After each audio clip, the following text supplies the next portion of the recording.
November 28, 1961, 3 in the morning in Detroit.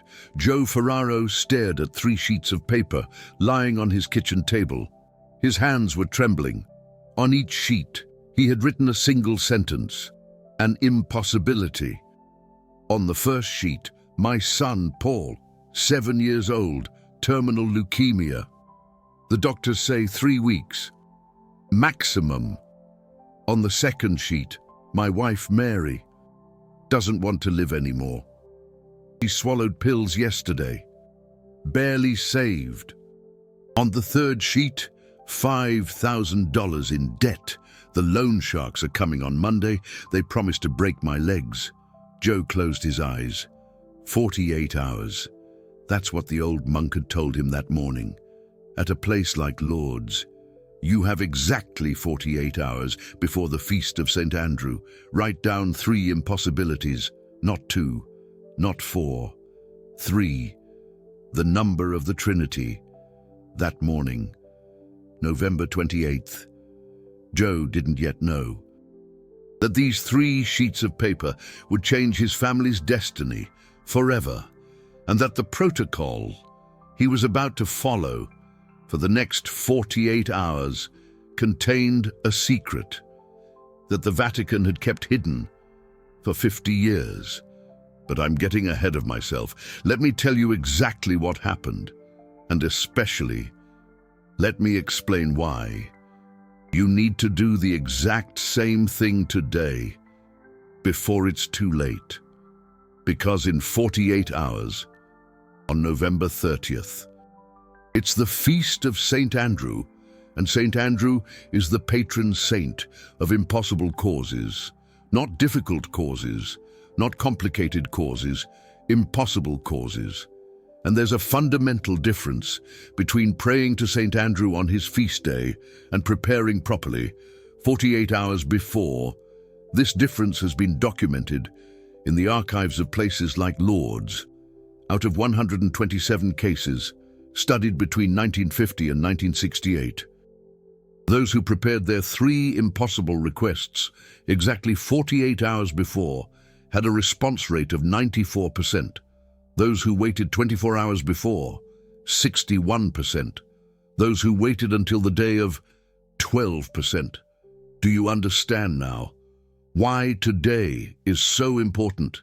You are exactly 48 hours away.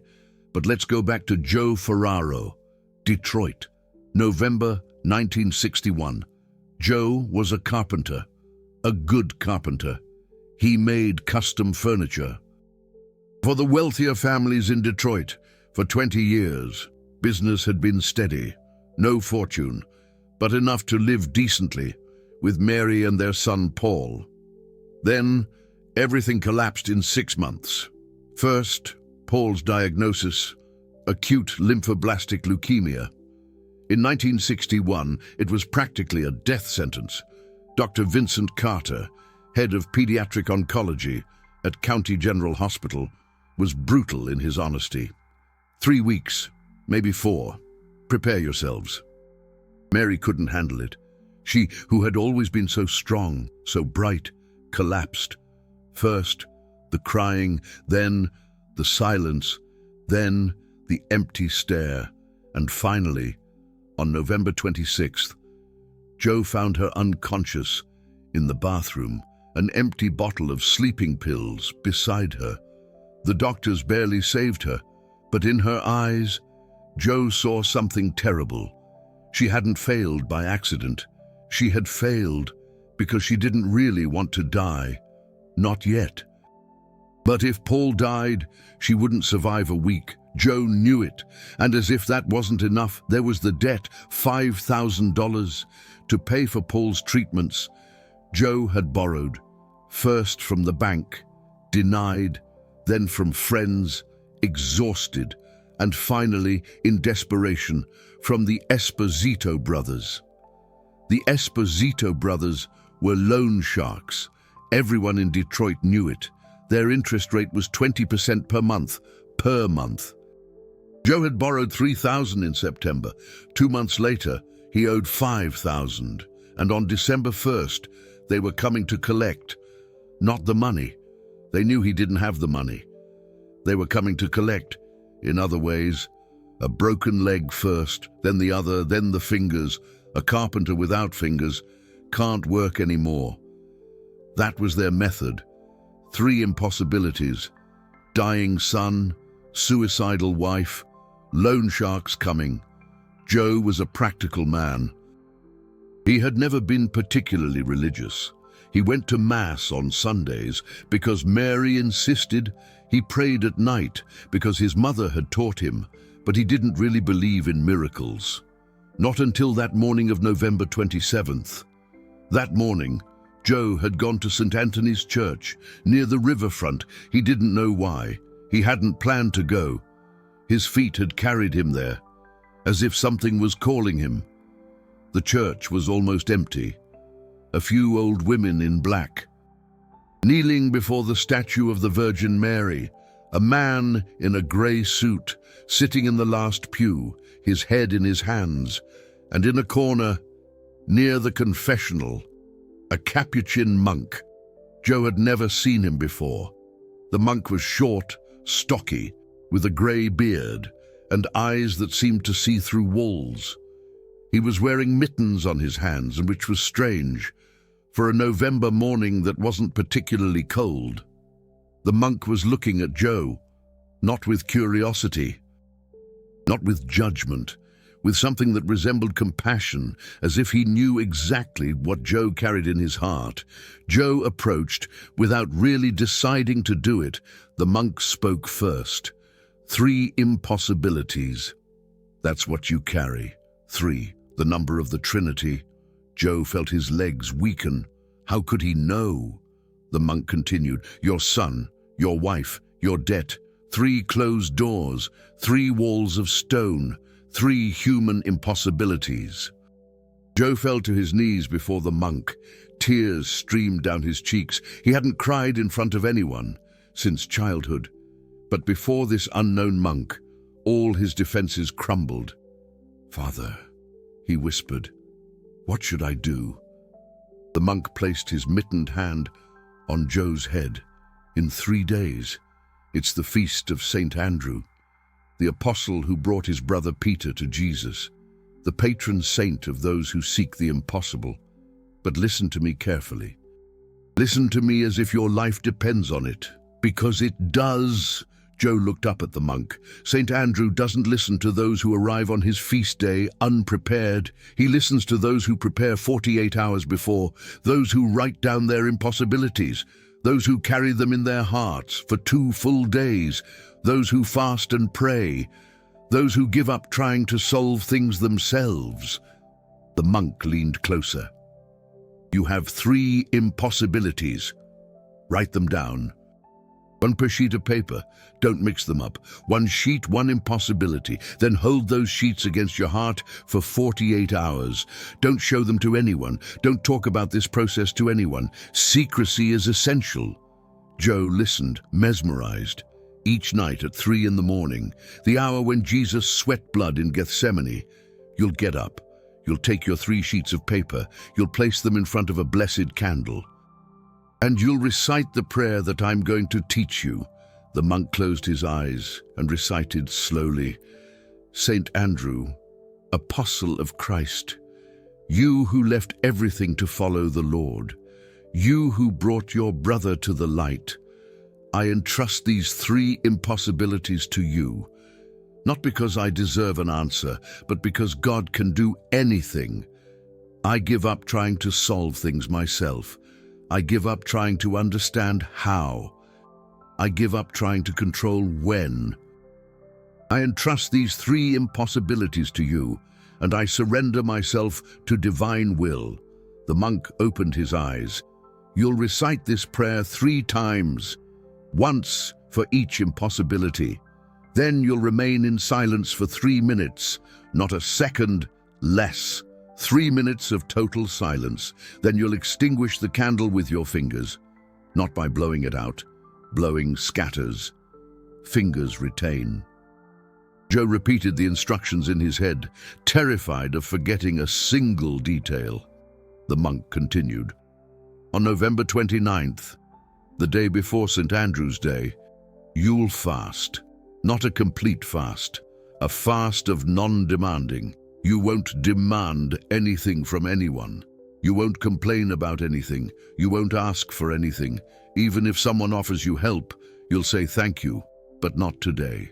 That day, you only ask from God. Joe nodded. And on November 30th, at dawn, you'll go to church. Any church. You'll place your 3 sheets of paper on the altar, under the altar cloth. No one must see them. No one must know they're there. You'll leave them there until sunset. Then you'll come back and retrieve them. The monk took Joe's hands in his. At that moment, burn them. Don't read them one last time. Don't check what you wrote. Burn them without looking. And forget. Forget? Joe asked. How can I forget? The monk smiled for the first time. That's the secret that no one understands. Once you've entrusted your impossibilities to St. Andrew, they no longer belong to you. If you continue to think about them, you take them back. You must give them completely, like a package that you set down and walk away from without looking back. Joe felt something change within him, a weight that was starting to lift. The monk stood up. I must leave now, but remember, 48 hours, not 47, not 49, 48. The number of spiritual gestation, the time it takes for a prayer to incarnate in the physical world. Father, Joe asked, who are you? The monk was already at the church door. He turned back one last time. I am a useless servant who does what he must do. And he disappeared into the morning light. Joe remained kneeling in the church for an hour. Then he went home and wrote out his 3 sheets of paper. What he didn't know yet was that the monk he'd met wasn't an ordinary monk at all. That monk was Padre Pio from Pietrelcina in bilocation.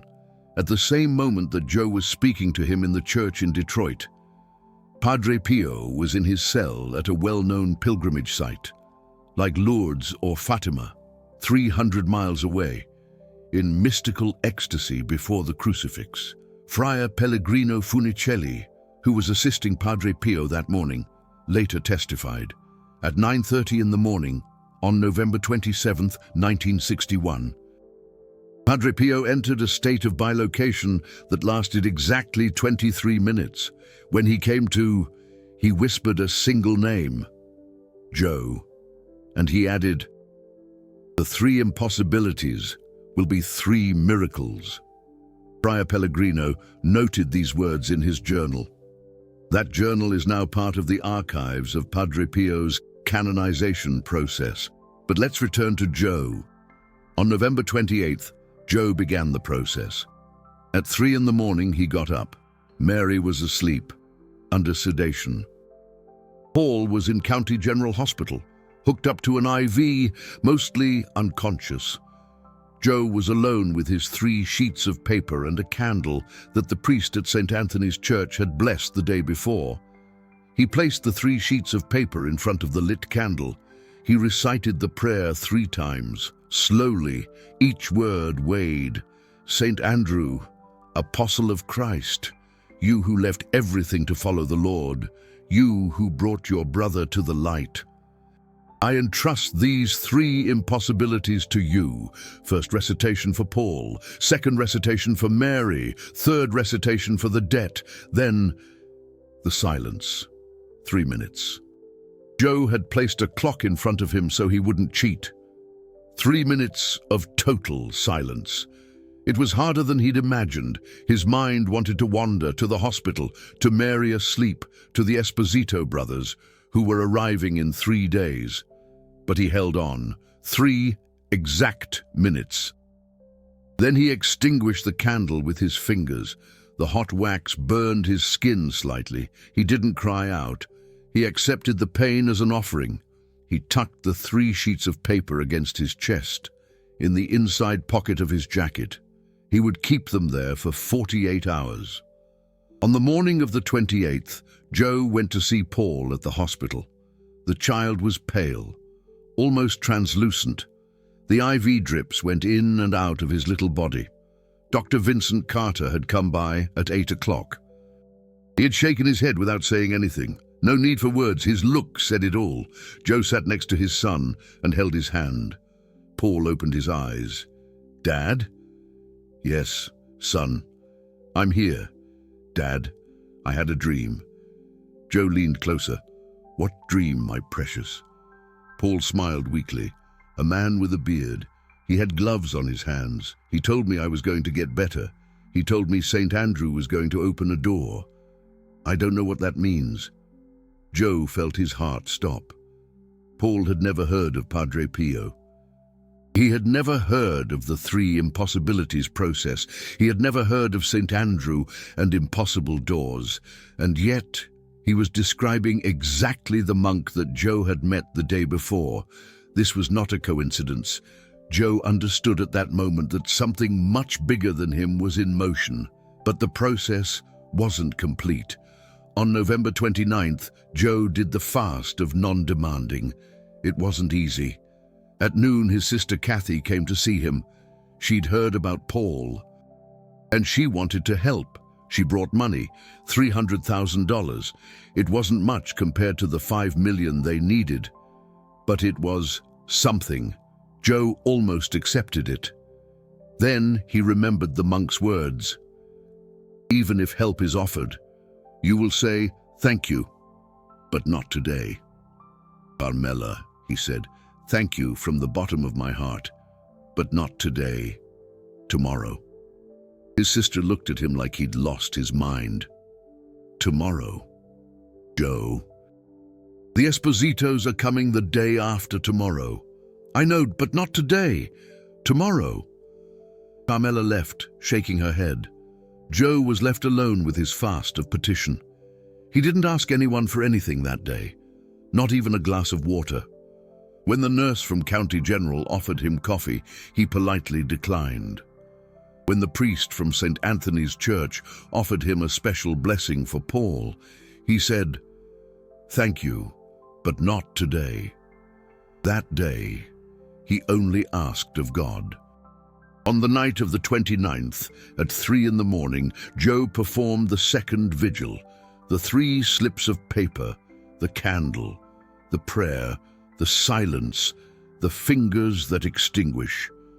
This time, during the 3 minutes of silence, something happened. Joe felt a presence in the room. He didn't open his eyes. He wasn't afraid. It was a warm, luminous presence, like someone very good was standing behind him. Then he heard a voice, not with his ears, but in his heart. "Your 3 impossibilities are received. Do not doubt. St. Andrew has presented your request." The presence vanished.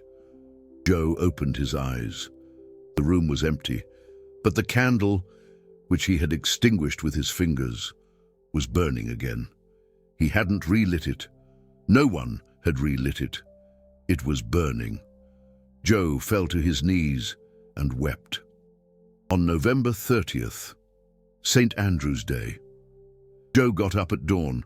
He took his 3 slips of paper. He went to St. Anthony's Church. The priest hadn't arrived yet. The church was deserted. Joe approached the altar. He gently lifted the white altar cloth and slipped the 3 slips of paper underneath. No one saw them. Then he knelt in the first pew and waited. The 7 o'clock Mass was celebrated, then the 9 o'clock Mass, then the 11 o'clock Mass. Joe stayed. He didn't pray with words. He was simply present, like the monk had told him. The 3 impossibilities no longer belonged to him. He had given them. He only had to wait. At sunset, Joe returned to the altar. He retrieved his 3 slips of paper. Without looking at them, he carried them to the sacristy, where a small brazier was heating the room. He threw them into the fire. He didn't watch the flames consume the paper. He turned and walked out. It was done. The 3 impossibilities were gone.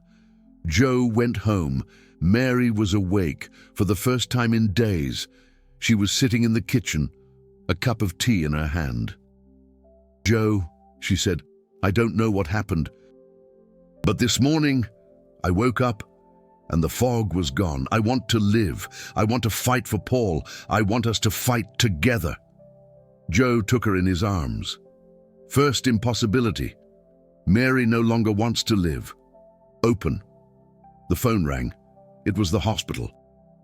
Mr. Ferraro, the voice of Dr. Vincent Carter said, I don't know how to tell you this. The tests from this morning. Paul's leukemia cell count has dropped by 70% in one night. I've never seen anything like it in 20 years of practice. It's not medically possible, but it's here, in front of me, on the results. Joe collapsed into a chair. Second impossibility. Paul, terminal leukemia, open. There was a knock at the door. Joe opened it, expecting the Esposito brothers. It wasn't them. It was a man in a gray suit. The same man Joe had seen in St. Anthony's Church 3 days earlier, sitting in the last pew, his head in his hands. Mr. Ferraro, I'm Max DeLuca. I'm in manufacturing. I saw you at church 3 days ago. Something compelled me to inquire about you. I learned about your situation, your sick son, your debts. Joe couldn't find his words. The man continued. I just lost my 7-year-old son to cancer. I'm wealthy, but I couldn't save him. Money can't buy everything. When I saw you at church, I saw a father who was fighting, a father like me. I want to pay your debts, all of them, the 5 million. And I want to pay for Paul's treatments until his complete recovery. Joe fell to his knees before this stranger. Third impossibility, $5 million debt. Open. The 3 impossible doors had opened in less than 12 hours. What happened next was documented in the archives of a well-known pilgrimage site like Lourdes or Fatima. Paul Ferraro continued to improve. In 3 months, he was in complete remission. In 6 months, he was running through the streets of Detroit or Pittsburgh like any other kid his age. Dr. Vincent Carter wrote a report. That report is now part of the medical records at County General Hospital. In it, he describes the case as medically unexplainable. Mary Ferraro never touched sleeping pills again. Her depression lifted like fog in the sun. She lived to be 87 years old, always by Joe's side. The Esposito brothers never received their money from Joe. Max DeLuca paid them on December 1st, with interest. The loan sharks never knew where the money came from, and they never bothered Joe again. Max DeLuca became Paul's godfather. Every year, on November 30th, he came to dinner at the Ferraros. He never forgot the day. Something compelled him to help a stranger at church. Joe Ferraro lived to be 89 years old. He died in 2001 on St. Andrew's Day. As if he had chosen that day to reunite with the monk who had changed his life, Paul Ferraro became a doctor, a pediatric oncologist, at County General Hospital in Detroit or Pittsburgh, the same hospital where he had been treated 40 years earlier. He dedicated his life to treating children with leukemia. Every year, on November 28th, Paul writes down 3 impossibilities on 3 slips of paper. He follows the protocol his father passed down to him, and every year, the 3 doors open. But Joe's story isn't an isolated case. The archives of a well-known pilgrimage site like Lourdes or Fatima contain dozens of similar testimonies. Let me tell you 3 more. First testimony, Francesca Benedetti, Rome, 1958. Francesca had 3 impossibilities. Her husband, Carlo, was in prison. He was wrongly accused of theft at the company where he worked. The real culprits had manufactured evidence against him. Joe risked 10 years in prison. His son, Tony, 16 years old, had fallen into drug addiction, heroin. In 1958, there were no drug rehab programs. Addicts ended up on the streets or in the graveyard. His daughter, Mary, 14 years old, had a brain tumor. Inoperable, according to the surgeons of the time. 3 impossible situations. Francesca had heard about the 48-hour protocol from a friend who had been cured of cancer after following Padre Pio's instructions. On November 28, 1958, Francesca wrote down her 3 impossible situations. She followed the protocol to the letter: the 3 vigils at 3 in the morning, the fast of supplication, the papers under the altar cloth, the burning without looking. On December 1st, 3 days after St. Andrew's Day, the real thief from the company was arrested. He had tried to steal a second time and got caught. His interrogation revealed everything. Joe was released with an official apology. A week later, Tony came home. He had spent the night of November 30th wandering around New York City. At dawn, he found himself in front of a church without knowing how. A priest welcomed him. Tony cried for hours. He never touched drugs again. 3 weeks later, the doctors did a new series of tests on Mary. The tumor had shrunk by half. 3 months later, it had disappeared. The surgeon who had said it was inoperable wrote in his report, "Unexplained spontaneous remission. 3 impossible situations." 3 doors opened. Francesca Benedetti testified under oath during Padre Pio's beatification trial. Her testimony is in the Vatican archives. Second testimony, John Esposito, Chicago, 1963. John was a construction contractor. His company was on the verge of bankruptcy. A large client owed him $200,000 and refused to pay. Without that money, John couldn't pay his workers. His wife, Teresa, was infertile. They had been trying to have a child for 10 years. All the doctors had said the same thing. Impossible. His brother, Mark, had been at war with him for 5 years. An inheritance dispute that had turned sour. Mark had sworn never to speak to him again. 3 impossible situations. John had met Padre Pio in person at a well-known pilgrimage site like Lourdes or Fatima in 1961. The holy man had looked at him and said, "You'll come back to see me when you have 3 impossible situations, not before." 2 years later, John had 3 impossible situations. He wrote his 3 requests on November 28, 1963. He followed the protocol. On November 30th, St. Andrew's Day. John was at the church to retrieve his papers from under the altar cloth. Just as he was burning them, someone entered the sacristy. It was his brother, Mark. Mark had driven hundreds of miles from upstate New York to see him. He didn't know why. Something had pushed him to get in the car that morning. The 2 brothers reconciled in the sacristy, in front of the ashes of the 3 impossible situations. The next day, the client who owed John $200,000 called. He had had a terrible nightmare on the night of November 30th, a dream where a monk told him, "Pay what you owe." The client paid that same day, with apologies. 6 months later, Teresa became pregnant. At 38 years old, after 10 years of infertility, she gave birth to twins. John Esposito testified during Padre Pio's beatification trial.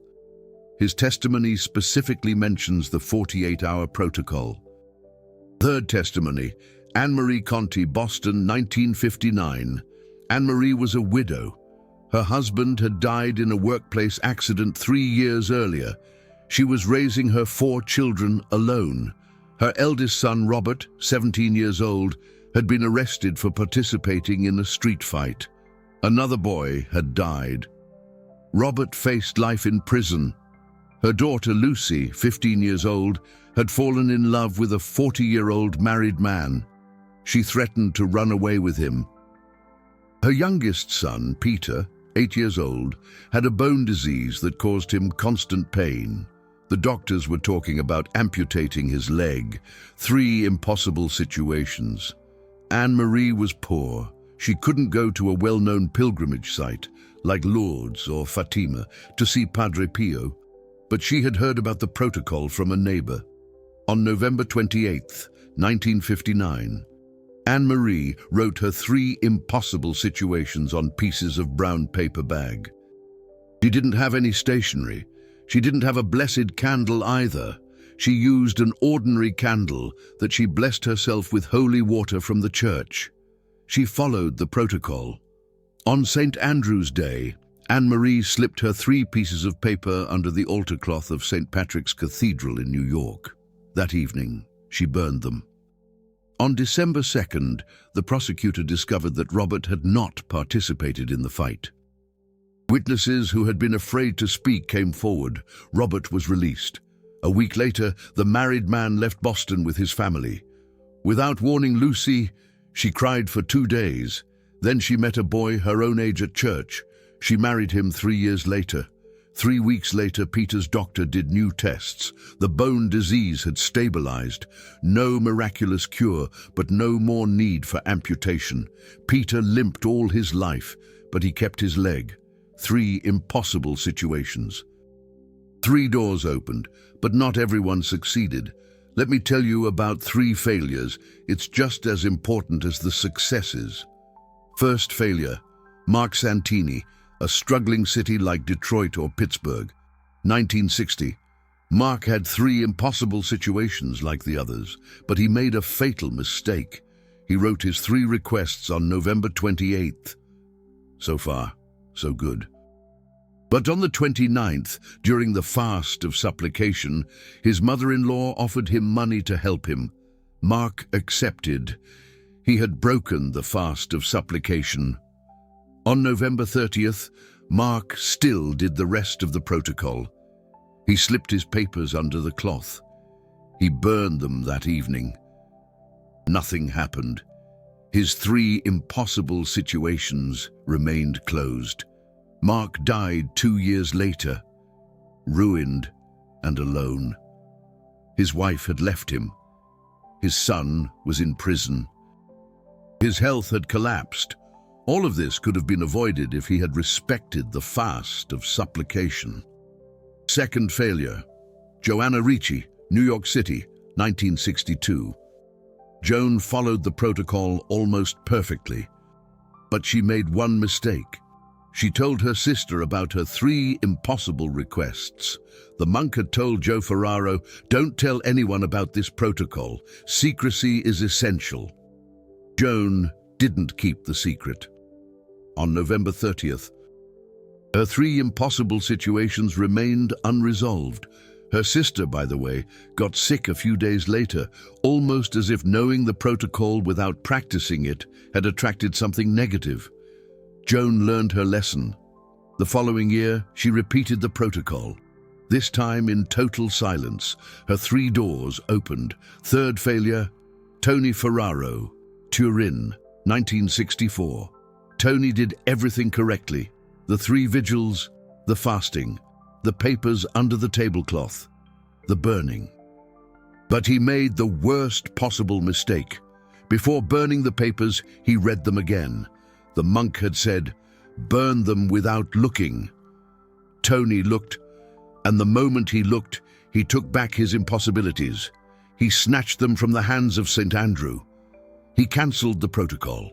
Nothing happened for Tony. His 3 impossible situations remained 3 impossible situations for years. These 3 failures teach us a crucial lesson. The 48-hour protocol works. But it only works if you follow it exactly. No negotiation, no adaptation, no shortcuts. Now, let me give you the complete protocol. Listen carefully. Take notes, if necessary. This protocol was passed down by Padre Pio himself. It's documented in the archives of a well-known pilgrimage site like Lourdes or Fatima. It's been validated by dozens of testimonies under oath. The protocol of the 3 impossible requests to St. Andrew. Step 1. Identify your 3 impossibilities. Not 2, not 4, 3. An impossibility is something you cannot solve on your own, not something difficult, but something humanly impossible, if you can solve it with money, time, or effort. It's not an impossibility. An impossibility is a locked door, and you don't have the key. Step 2. Write each impossibility on a separate piece of paper. One paper, one impossibility. Don't mix, don't combine. Write clearly, simply, directly. No begging, no justifications. Just the facts. My son is sick with such and such disease. My debt is such and such amount. My marriage is broken. Facts, nothing else. Step 3. Keep these papers against your heart for 48 hours, in an inside pocket, next to your skin. Don't show them to anyone. Don't talk about your protocol to anyone. Secrecy is essential. Step 4. The first vigil, on November 28th. That night, at 3 in the morning, get up, go to a quiet place, light a blessed candle. If you don't have a blessed candle, bless one with holy water. Place your 3 papers in front of the candle. Recite the prayer 3 times. Saint Andrew, Apostle of Christ, you who left everything to follow the Lord, you who brought your brother to the light, I entrust to you these 3 impossibilities, not because I deserve an answer, but because God can do all things. I give up trying to solve these myself. I give up trying to understand how. I give up trying to control the timing. I entrust these 3 impossibilities to you, and I surrender to God's will. 3 times. 1 for each impossibility. Then 3 minutes of silence, not 1 second less. Then extinguish the candle with your fingers. Don't blow it out. Put your papers back against your heart. Step 5. The Fast of Renunciation. On November 29th, tomorrow. Don't ask anything of anyone. Even if someone offers you help, say, thank you, but not today. Don't demand anything. Don't complain about anything. That day, you only ask God. Step 6. The second vigil. The night of the 29th to the 30th at 3 in the morning. Repeat step 4 exactly. The 3 papers, the candle, the prayer 3 times, the 3 minutes of silence, the fingers extinguishing the flame. Step 7. The deposit. On November 30th, St. Andrew's Day, at dawn, go to church, St. Anthony's Church. Slip your 3 papers under the altar cloth. No one must see them. No one must know they're there. Stay at the church as long as possible. Attend Mass if you can. Step 8. The retrieval. At sunset on November 30th, return to the church. Retrieve your 3 papers from under the tablecloth. Go somewhere where you can make a fire, a fireplace and a fire pit, a candle if that's all you have. Step 9. The burning. Burn your 3 papers without looking at them, without rereading them, without checking what you wrote.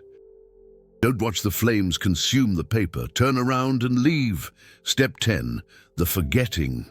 From that moment on, your 3 impossible situations no longer belong to you. You've given them to St. Andrew. Don't think about them anymore. Don't worry about them anymore. If you think about them, you take them back. Let them go. This protocol worked for Joe Ferraro. This protocol worked for Francis Benedetti. This protocol worked for John Esposito. This protocol worked for Anne-Marie Conti. This protocol can work for you, but only if you start today. Because today, you are exactly 48 hours from St. Andrew's Day. Tomorrow, you'll only be 24 hours away. The response rate drops from 94% to 61%. The day after tomorrow, St. Andrew's Day, you'll only be 0 hours away. The response rate drops to 12%. Do you understand the urgency? 48 hours.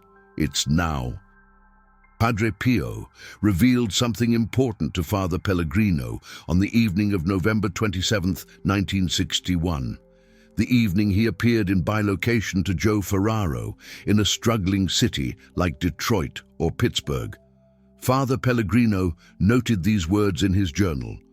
St. Andrew awaits requests 48 hours before his feast day, because that is the gestation period of a prayer. A prayer placed 48 hours before takes form. It becomes flesh in the spiritual world. It becomes a reality even before manifesting in the physical world. Padre Pio added, "Those who wait until the last moment don't give their prayer time to take form. They throw a seed and expect a tree the next day. Those who start 48 hours before plant the seed and give it time to germinate.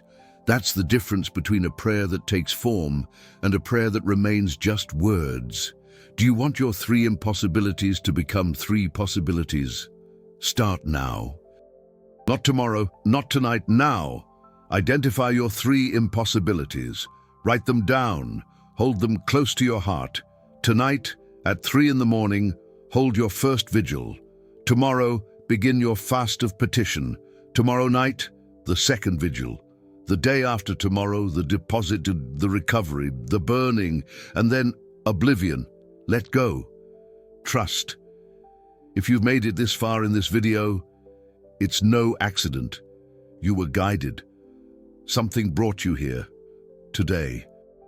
Exactly 48 hours before St. Andrew's Day, that something knows you have 3 impossibilities, that something wants to show you the way. Now, it's up to you. Are you going to follow the protocol? Or are you going to close this video and forget? If you choose to follow the protocol, leave a comment. Write, "My 3 impossibilities are." You don't need to say what your 3 impossibilities are. Secrecy is essential. Just write, "My 3 impossibilities are." It's a public commitment, a first step, a declaration of faith. And if you want to support this work of revelation, if you want to help spread these protocols, hidden for 50 years by the Vatican, you can use the Super Thanks button below this video. Your contribution helps continue to research, document, and share these testimonies. Every Super Thanks is a blessing. Every share of this video is a prayer. November 30th is approaching. 48 hours. Joe Ferraro started his protocol 64 years ago to the day. His 3 impossibilities became 3 miracles. Yours can become the same, but only if you start now. May St. Andrew guide you. May Padre Pio intercede for you. And may your 3 impossible doors open before the end of the year. Amen.